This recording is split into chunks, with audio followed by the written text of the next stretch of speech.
The most inconsistent podcast on the net. He's back. What up? Now, what's up, a nigga? Spur the moment. The most inconsistent podcast on the net. I'm not dropped in.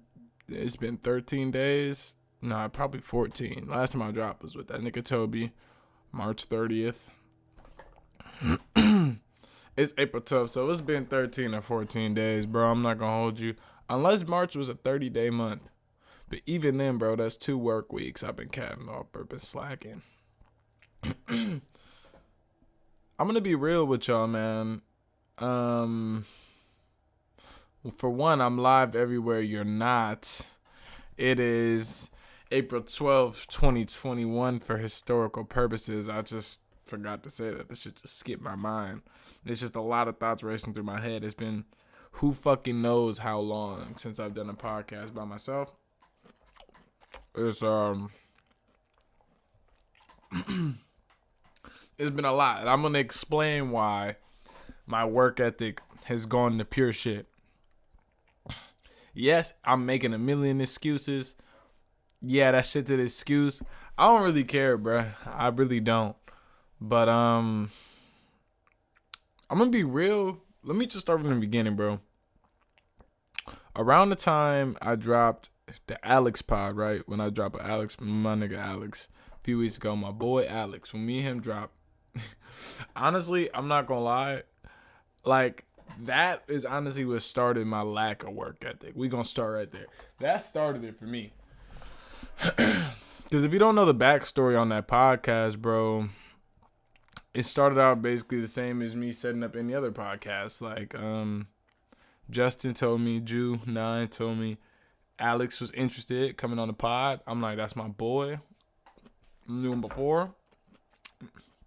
You know, we went to high school together. You know, we betting together. He put me on his betting site. I'm like, that sounds fucking great. Let's do it. All right. So me and Alex playing phone tag. A few days. Probably about a week or two. We've been playing phone tag. You know, just sending texts, trying to schedule this and that. But we both kind of on and off of work, and we just couldn't really find a date. So we finally, at Justin's birthday party, it wasn't really a birthday, but it was really more like not like a part. I mean, not like a birthday. I mean, what I mean to say is when we was all going to Jew birthday link up, right? We all went to go link at Tunnel, which is a smoke spot in Berkeley. I live in Oakland, Berkeley. Niggas be around there. So we had juice smoke session for his birthday. Happy birthday to the niggas weeks ago. But we finally are like, you know what? We gonna do it. Spur of the moment, because he saw that I work with Jack. Him and Jack been cool for a while. And people interested. I mean, like, who doesn't want a free interview? If you're listening, hit me up. This literally promo. It's free interviews, bro. Free times, fun times. It was cool. But we finally did it. We got a date locked in, and I'm like, we texting all day. I'm like, can we push it back? I'm glad I got work today. I'm lagging, whatever, blah blah blah. He's like, it's cool, and he pushes it back too a little bit because he's getting off work, and then, you know, there's a little bit of nerves between both of us because Alex, I feel, was the one podcast that, like, even though I don't plan any of my work, it was the unplanned podcast to where I had no inkling or thought process as to where I should take this. Like, trust me, I don't plan anything beforehand when I collab with other people. It's not a sign of laziness, more so as I feel it's just I don't particularly know what I want to know. Like, it's not as though I have an obligation to fulfill as if I was interviewing some figure so uber important to the public. I don't have questions I'm obligated to ask. Like, if I was interviewing, like, Playboy Cardi, I had to ask if that nigga was gay. So, I mean, there's no certain questions I have to ask. It's just a conversation, and it's like, this is the challenge I asked for, in that I made a podcast for just regular guys, regular people. But it's just what it is, right? And I didn't know where we wanted to take it. And me and Alex linked up. Like, to me, the podcast to me went perfectly. But to you guys, I'm not sure. And I didn't. And I think that definitely made me take a step back. But look, let me get back on topic. So anyways, me and Alex come up with a time, a date or whatever. I guess my mom's out with her friends. I would assume she had come home or not, but it was funny. She hadn't even come home. He hits me. He's like, "Yo, I'm about to pull up. You want to come outside and smoke?" And I'm like, "Yeah, fuck it, let's smoke." I know he got the bong. I smoke weed. I hit the bong. It's cool. The bong gonna hit you. It's gonna catch you off guard. Take mokes. It's gonna do what it do. All right. And me specifically, I've been doing more. I've been smoking more weed out of the bong than I usually do. Usually I'm a backwood connoisseur, a legend with the spliff, maybe even just a green paper. But just the more I've been kicking it with my girl and shit, she got her bong, we got grinders. It just saves weed. It just it feels very practical, and it also, I believe, we're saving a lot more weed. I promise you, I've never made an eighth last longer than like 3 days. Not even 3 days, bro. More than 20 seconds, bro. We got 2 G's in the wood, and I got 1 G for the fucking there are 2.5 in the wood. I got a gram left over for my joint. Hey, or we do 4 joints, or it doesn't matter. The weed gonna be gone today or tomorrow, but we be making, me and her, we be stretching weed out, bro. We cop 7 G's, cop the motherfucker on Friday. It's gonna last till next Tuesday. I promise you, 9 days. And recently, I'm getting into the dispensary culture. Right, I'm getting into the dispensary culture. So, you know me, I'm a classic man. The street plug, I'm sorry. To the people still copping off the street plug, I got love for you. I got respect for you. We all done did it. We all done put our time in the system. But if you're listening to this podcast and you live in a legal state or country, get you a fucking med card. Dead serious. Get you a fucking med card. The first thing is you're gonna be caught off guard. Trust me, I'm gonna get back to the story with Alex. You go be caught off guard, right? When you go in there, let's go look presidential. It's honestly gonna either look too hippie, too chill, or whatever. I don't know. It's just mad white people. Like, no offense to my white listeners, bro. It's just everybody's got their own culture. So the type of vibe, what I mean? Like California, like hippie, like weed, weed, come in, cool, weed, smoke weed, dope. And I'm like, all right, let's do it, man. We got it. Cause like the street plug just wasn't cutting it, man. Plug, I know you listen to the podcast, bro. I'm sorry I ain't been hitting you, man. I was your best customer. I hope y'all haven't fallen on hard times, bro. It's crazy how one man could fuck up the entire economy, but I hope I didn't ruin your economy, bro. I hope people still copping off you. I hope you're still making money. It was never my intention to put your business in a bankruptcy. But I mean, the product just wasn't hitting like it was supposed to. The prices are unbeatable. That's the thing about a street plug. The prices are unbeatable. You'll get your $25, $30 eighth. No tax. $30. You got it. But you never exactly know. And the thing I'll tell y'all that don't got a med card is the cheapest dispensary gas is probably hitting like some of the top street shit, unless you got a real street plug. Like, and we know, if you a smoker, there's levels to this shit. But I've been fooling around in the dispensary. I'm gonna get back on that later, but getting back to my story with Alex, man. Alex pulls up at my house, right? I promise you, we scheduled this podcast for about 7:30, and the both of us effectively stalled it out and didn't start till about 9:30. Now, he just pulled up. I hopped in his car. We pulled around the block to the dead end. We're just taking bong rips. And trust me, I won't lie to you. Now this is where shit gets fucked up, right? This is where shit gets fucked up. This is where the insecurities come out. This is why my work ethic is lagging. This is why we ain't been dropping, man. I just ain't been on my game, just straight up.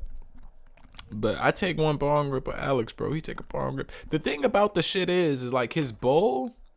I need to stop saying like now that I'm aware of the shit, because I hope you guys hear me and don't think bad of me because I say like a lot, bro. Maybe it's just something we do in California. I hope this is I hope saying like is popular in other states so that I don't feel just pretty much similar to a bitch. You notice how I use similar instead of using like? I think that's pretty good. Like my vocabulary is increasing. But me and Alex, bro, we're sitting in the car. I hit the bong. I'm not gonna hold you, bro. His bowl was relatively medium to small. Pretty much a medium to small size bowl. So you're not getting nothing too fat, bro. You're not hitting no Wiz Khalifa. You know how Wiz Khalifa basically has the 1 ounce grinder or whatever. You could put a whole zip in there and grind the weed up. Whatever fucking Disneyland bullshit that nigga has at his house. To me, I think that shit is bullshit. I think it's bullshit. Why the fuck do you need an ounce grinder? Like, I said like again. Maybe you just... I mean, shit, we talking different tax brackets. I'm assuming he needs just an ounce sitting around. You never know who's coming through Wiz Khalifa's house. You got the bitches, you got your son, you got your mom. Everybody coming in, everybody need weed, and everybody know you got the dope, man. You got the KK. So I take that statement back. But me and Alex, bro, he has a medium to small bong. We only take about 3 or 4 bong rips. I'm assuming everything is cool, bro. 3 to 4 bong rips. That ain't never been nothing to Justin Taylor. Especially the way I've been smoking with my girl. Like every time I link with my girl, it'll be 3, 4, 5, 6, 7, 8, 9, 10, 12, 50 bong rips. Every link up, nigga. Cause we like that, bro. 10, 12, 50, 70, 80,000 bong rips. You know? Like, cause that's just how we get down. 30,000 bong rips. I hit his shit, bro. I don't know if he had fucking crack in the bong, bro. I don't know if he had crack in the bong, bro, because I hit the bong, I passed it to him, and just kind of sank into my seat. I just kind of sank into my seat. You know when you just sink into your shit, bro? You hit the wood and that motherfucker pulled too hard for you, just sink into your shit. That's how it was for me, man. Shit was not cool. Shit was not cool. I'm trying to do the video thing, but I don't like the way my arms look, bro. I'm a beautiful ass nigga, but I won't lie to you. I am, there's definitely a few physical things I got insecurities about, man. I'm sexy as fuck, but I'm scrapping the video, pressing delete, and this is, trust me, this is leading all up into it, but I really need to take the next step in terms of this podcast. Now, you guys can provide any type of feedback if you'd want to, suggesting what maybe I should do next in terms of investing in myself to continue to grow the platform. If you'd like to reach out and join yourself, by all means, go ahead. We don't be on social media too much. You can hit the contact link in my Instagram bio. You can just literally, my number is there. Literally, my number is there. If you go on my Instagram and go into my bio, you can call me. If you don't have my number, you could call me. It is not hard. You could call me, bro. You want to FaceTime me, ask me a question, bro? I think that would be dope. I think that would be swell. So me and Alex take the bongs. I pass the shit back to him. We walk back into my house, bro. Everything is cool. That's what's so fucking funny to me. The bong rip hits was so delayed. Both of us damn near walked into my house sober. Like, you're not all the way sober.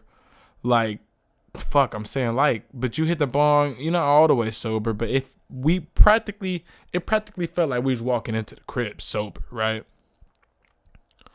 We walk back into my crib sober. It's nobody there. The lights are off. It's just us. Me and Alex in the arena. That's what I love about podcasting. That's what I love about this art form. It's just me and you downstairs, my house. We talking. It's like an arena. It's like we just bring in the best of ourselves to this conversation, and it's going to blossom into something that people will enjoy, because I feel that everybody has a tale to tell. Everybody is interesting in their own unique way. I hold nobody of higher value than the next man. Let me just put it like that. So, and I've said it numerous times on the podcast. I believe everyone has a story that other people haven't heard.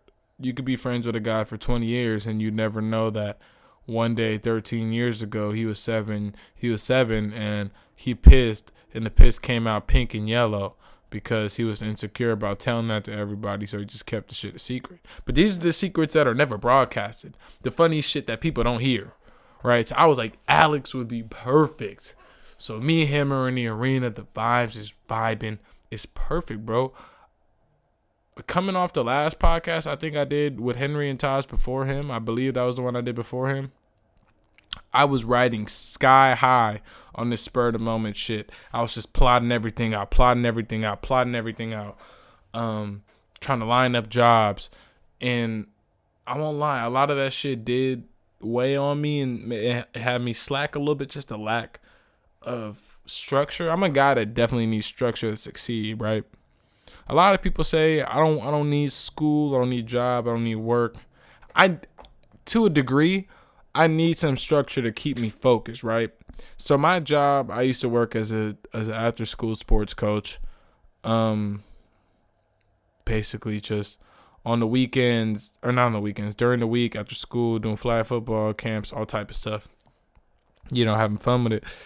But because I wasn't at home and I was outside, it was like we could plan shit and I'm just gonna go home. My day is very open-ended at that point. But when the day is really yours for the taking and I don't really have anything in the middle of anything, I can get involved in one thing, like for instance hooping or hanging out with my girlfriend or mowing the lawn or anything. But that would take me away from taking the time to schedule a podcast because I'm not thinking like, what am I going to do after work? I just wake up, I'm at the house, and that's work. And when this shit evolves, bro, like taking the next steps in terms of just purchasing equipment, live streaming, showing my face, in terms of taking the next steps, I feel, because I definitely believe this spur of the moment platform could be magnificent. I think we could be, as a unit, like the people that's listening to me right now, y'all are my core group, right? It's crazy to believe that everybody has a core group at a certain point. Like, it was a time when Drake was this big, or Kanye, or anybody else you could think is super big. Everybody's had a core group of people that supported them. And right now, I'm in that phase. So I personally believe the sky's the limit for me. But getting back on topic, like, me and Alex, we sit down, I'm riding high. Henry and Taj is performing brilliantly. Jack Ellis's podcasts are performing brilliantly. Spur the Lotus is doing numbers. All my podcasts are doing beautifully. LA is doing great. All of them. Parker Johnson, one of the highest performing. They're all doing great at that time. So I'm just riding high, scheduling the next one. Work stops coming, whatever. But in this moment in time, me and Alex are sitting on the couch. And then the moment I press play and hit record, the moment I press play and hit record, it was over for me. It was literally over for me because I can't even explain this shit. I don't know why I said because. It was when I pressed play on that microphone and I started asking questions, you could hear me. I was lagging, bro. I was literally lagging. And I I don't know if you guys can pick up on it if you listen to that podcast, but I didn't necessarily. I believe I said it out loud at a few points. Like, I don't think this is one of my best podcasts because I'm all over the place. I'm high as shit. And at a certain point, halfway through the podcast, 20 minutes in, we're talking about him staying at college, being snowed in and shit. Bro, my ass is so high, bro. I just got a yak, my nigga. I just got a yak. And it's one of the yaks where you feel it and you know you're gonna yak. It's not one of those like, am I not? Does she love me? Does she not? It's not one of those toss up type of deals. It's, you know, it's gonna happen. It's just between 0 and 30 minutes, but you don't know you don't know when it's coming. You can't possibly predict it. So I'm sitting there in my chair. I'm thinking, fuck, bro, I have a fucking guest at the house. We already started late to begin with. I have no clue what he has to do after, whatever. We're talking. He's like, it's cool. You can go to the bathroom, do whatever. I'm over there, bro. I fucking yak. I get up and the world is still spinning. I have not smoked no dope like that in a second. So, Alex, if you listening, you smoked me the fuck out, bro. You smoked me the fuck out, bro. You smoked me the fuck out. I will not lie to you. That's probably one of the highest I've been since I did moon rocks the other day. And it's going back to why I love the dispensary, bro. You go into the dispensary and get a gram of moon rocks for $14, $15 plus tax, of course. But if you get it with other weed and stuff, like, the tax isn't too crazy. Like, I mean, there's no point in going into the dispensary to just get 1 gram of some shit that's not a cart. Like, what the fuck? You going to the dispensary get a gram, nigga? That's like paying $30 for 1 joint. Pretty much. That's basically what it is. So, I mean, you go in there, like, literally today, bro, I went into Harborside, San Leandro. I don't know how long this deal is lasting. So if you're a local listener, bro, go check this shit out. Harborside, San Leandro, they did a buy one, get one for $1 fucking carts, live resin. Dope. I'm high as hell recording this podcast, bro. You'll be a fool to tell me I'm not. You'd be a fool to tell me I'm not, bro.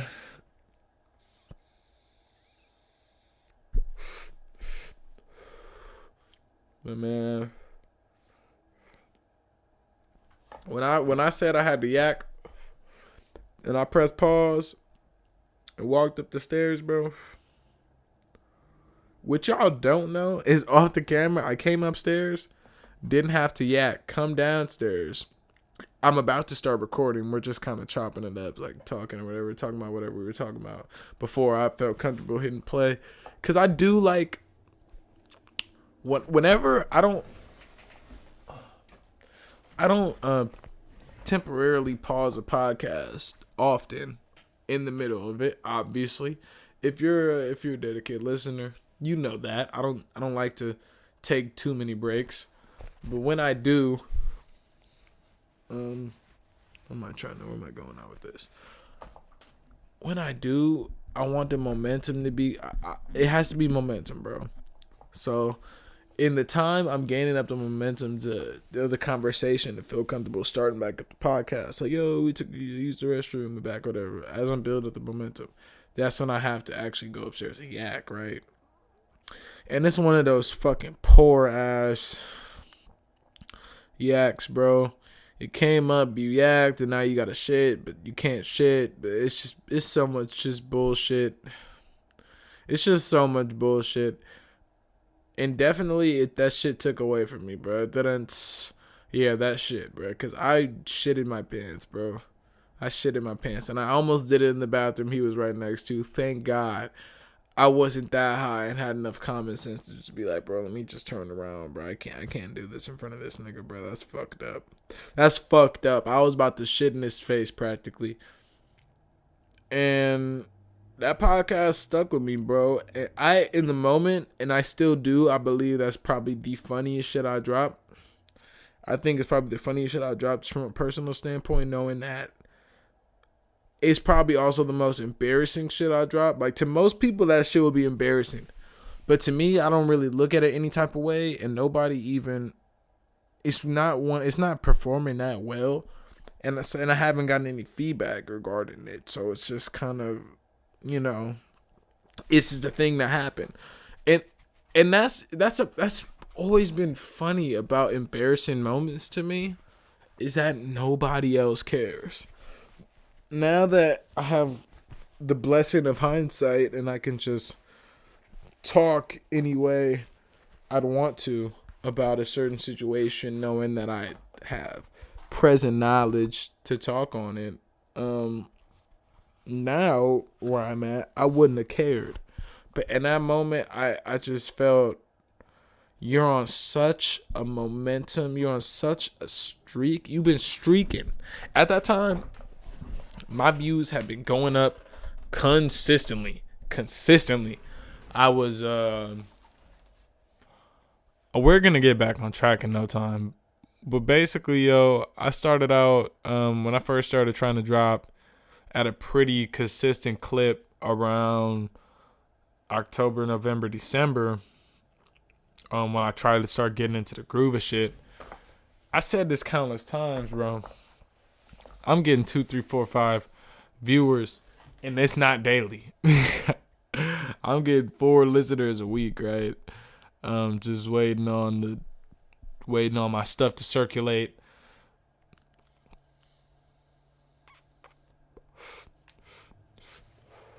Fucking car. This shit is dope. I'm pulling 4 views, waiting on my shit to circulate. And I was getting to the point where basically, if I drop a podcast, that motherfucker's getting 100 views or 100 plays. Oh my god. Oh my god. Oh my god. Oh my fucking god. I apologize for all the coughing and the pen hitting. I'm gonna stop. I need to chill on that shit. Y'all can definitely hear that shit in the crispest quality possible. Thank you for the most beautiful mic.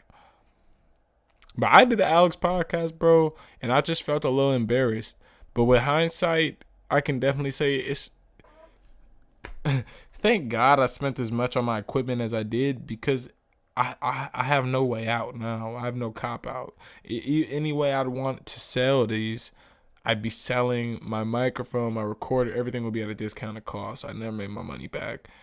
So I bought this shit as an investment in myself, nigga. We gonna invest and cash the fuck in. So I want to use this podcast as like really like the start of the bridge to greatness, nigga.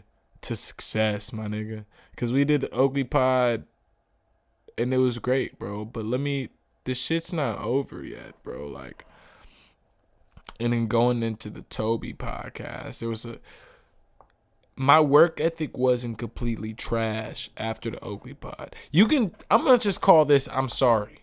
I'm going to just title the shit, I'm sorry. Because I'm fucking sorry, bro. I feel like an asshole, bro. Yid texting me, Mike texting me, Jack trolling, Jude trolling, niggas in the DM. I'm sorry, y'all. There was a time when I was dropping 2 to 3 times a week.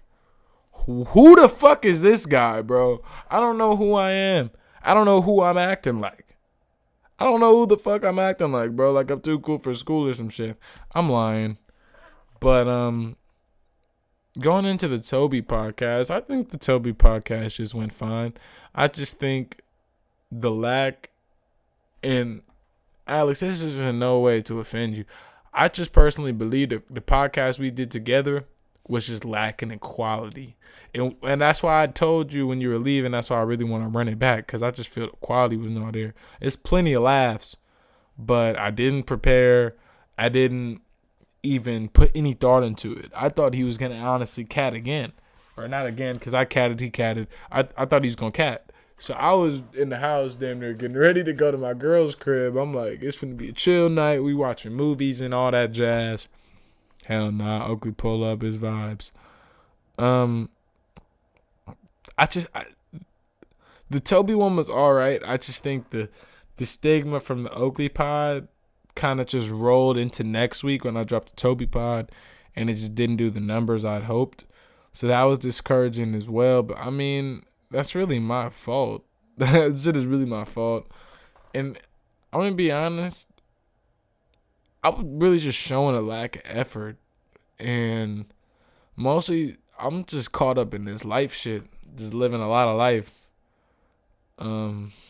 Just being blatant, like life isn't the same as it was for me before, just a few months ago, I'd say.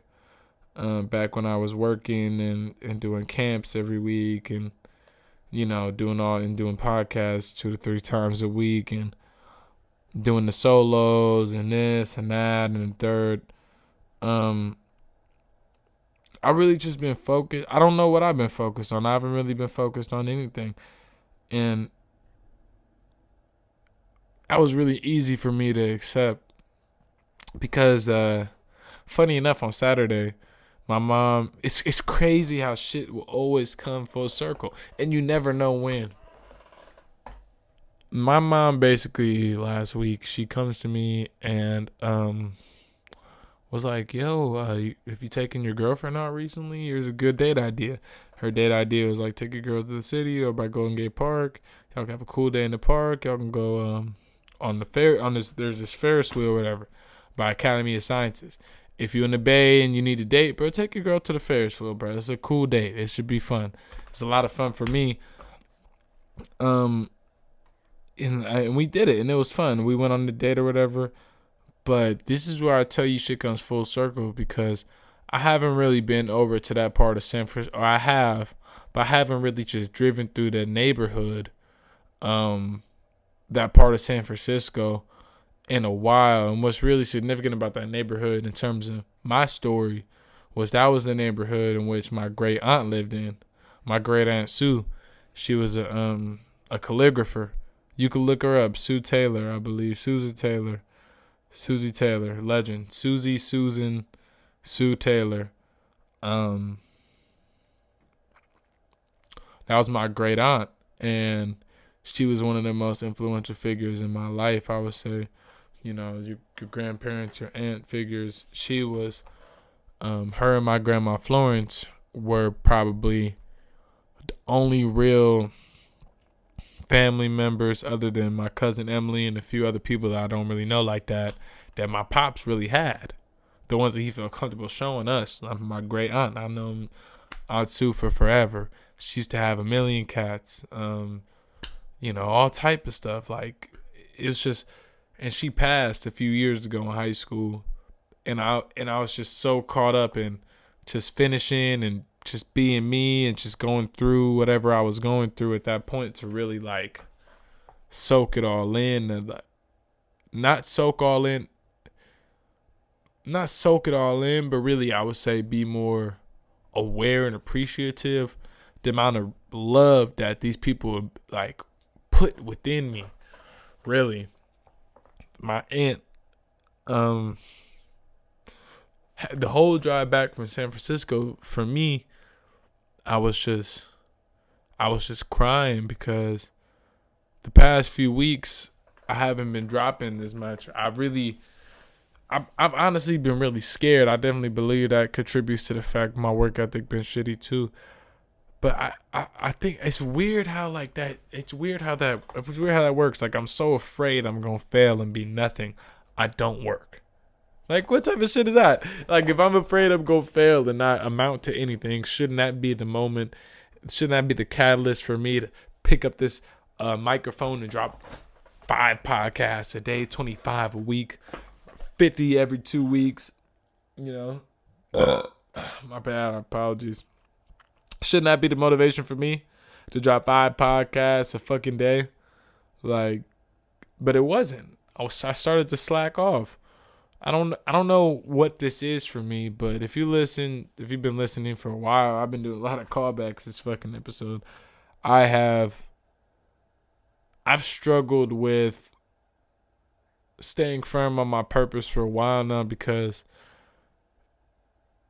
when you take the long road, the hard path, the path less walked, nobody's ever done that before. Or I don't know. I don't have too many older crowd mentors who have really been into like the broadcast. The problem is I don't know what I'm into.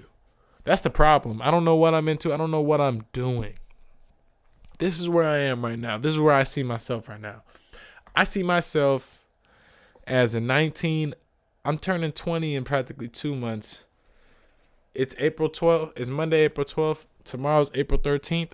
So in exactly 1 month, in May 13th, I'll be 20 years old.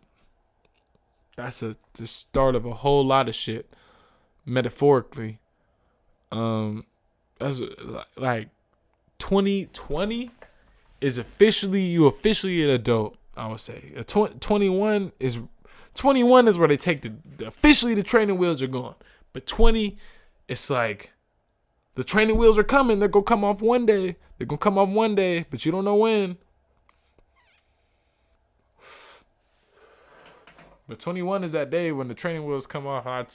I know the days are ticking. And it's easy to feel that we don't have a lot of time. But for me personally, I believe this year just went by real quick.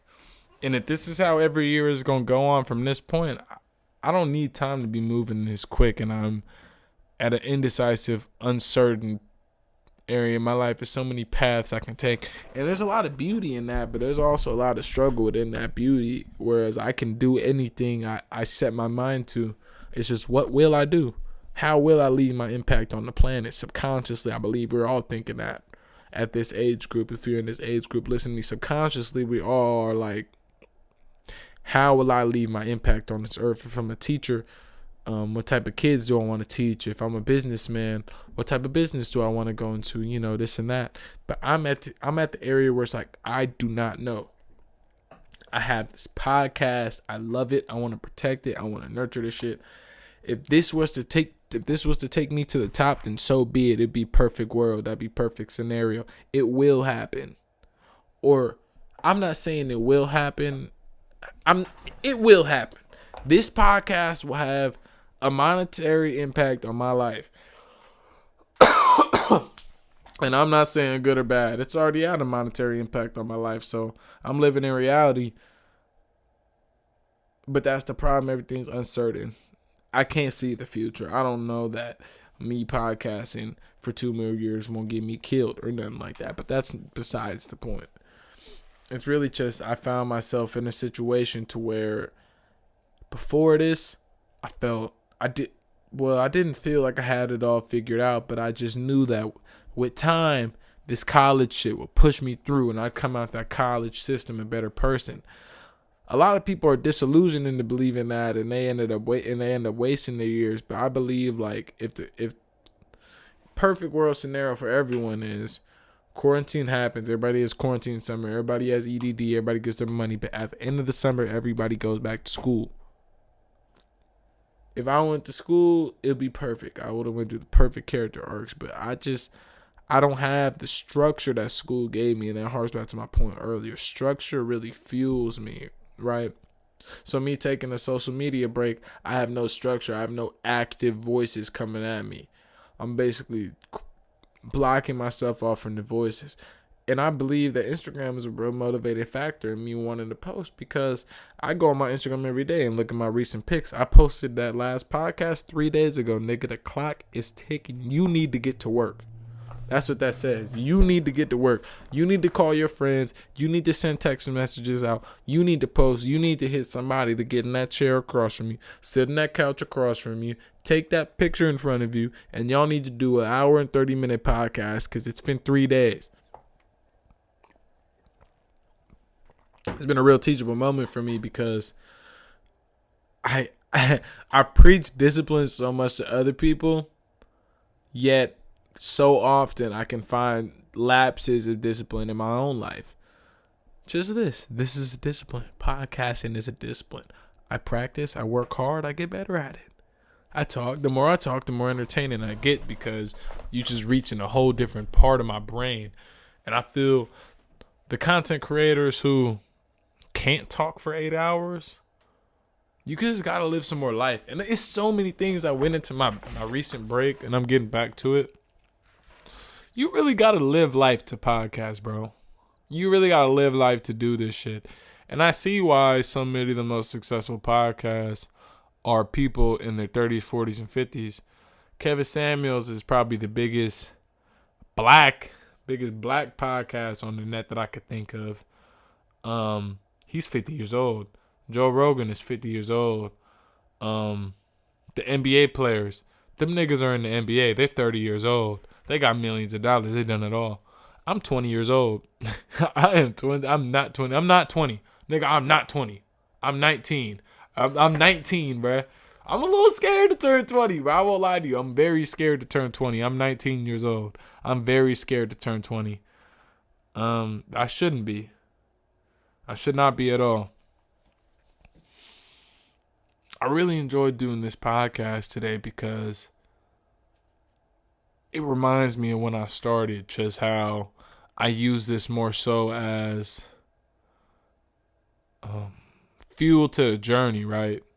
Where I make myself vulnerable and tell y'all things about myself with the hopes of taking that vulnerability and using that shit to fuel me into different heights I had never seen possible. And I give this to my boy Frazier White. Real talented brother. Real talented dude. Real smart guy. He gonna do it his damn self. Look. He's starting his own thing. Mike Blue as well. Both of them guys especially. They both been getting on me. Those are some real solid brothers to me. You know, guys that y'all was so tight. Like I wish you could see me. I'm doing the thing, you know, where you cross your fingers. We was tight like that as kids, you know, coming up. Me, it used to always be me, Joel, Frazier Cole, chilling and shit. Me and Mike Blue, neighbors. And these are the connections we made when we young. These niggas are staying on my ass to this day, right? They staying on my ass. Mike like, why you ain't dropped? Mike got a collective. Mike got an album. Mike got a podcast. They real niggas, man. I'm gonna be straight up. I really appreciate the circle I got around me. It's very solid, but I really just been living life, bro. I'm gonna be real. Drove up to SF the other day. Obviously, I've been at my girl crib chilling, watching movies. I'm damn near Latino, bro. I ain't gonna hold y'all niggas. I'm damn near Latino. My Latino film studies class, that shit is dope. I definitely encourage y'all to join shit like that. We've been watching plenty of movies recently, just like about like Latino struggle, Latino this, Latino that. Man, they the same as niggas, bro. I don't know why we can't see eye to eye. Like, I don't know why Latinos gotta say the N-word, man. We damn near on the same timing, bro. I watched a movie called My Family today. It's about a Latino family in East LA. It dropped in like 1995. I would highly recommend it to anyone listening to this podcast. My Family, yeah, real good movie, bro. J-Lo in that shit. The funny nigga that work at Georgia Lopez's job is in the movie for a second. Mad Latino legends in that film. I fucked with that movie a lot. I won't lie. And that shit really centers me too, because everything happens for a reason. And my teacher was meant to show us that shit. It's funny when you become aware that how people are working in your life. Like the angels that are placed before you. Like my teachers, he was meant to show me that movie to inspire greatness in me. Because I see that movie, I see how one of the characters in the movie, what's his name? What is his fucking name? Hold on, give me a second. I'm gonna Google this shit. My life, my family movie cast. So one of the characters in the movie, Chuco, played by Issa Morales. My mom got a crush on that nigga. Chuco, basically, his whole character arc is tragedy. But he still came out the other side. You look at all the characters in this movie. That nigga Chuco, bruh. witnessed his brother get shot in cold blood in front of his own face. He witnessed his brother get shot in cold blood, mind you, in L.A. The cops then proceed to stand over his brother and taunt that nigga. They didn't proceed to stand over the brother and taunt that nigga. Or no, it was Jimmy. It was Jimmy. Never mind. Chuco dead. It was Jimmy. Chuco is dead. Chuco is dead. Man, but it was fucked up, bro. I don't know if it was Jimmy or Chuco, bro. I'm forgetting niggas' names, bro. But his brother got shot right in front of him. Been to prison twice. Son hate him. But still come out the other side blessed because your family loves you. Your family always gonna have your back. All you got is family, right? Everybody need each other. And that shit just inspired me because I drove past my great aunt's old condo and I felt her energy. I felt her sending that shit towards me. It was basically a wake up, nigga. Wake your ass up, nigga. You're bullshitting. You're wasting your potential. And the last thing I think any one of us wants to be is wasted potential, yo. So spur of the moment, man. It's great to be back. Great to talk my shit on the mic again. I'm going to see y'all niggas in a few days. I'm out.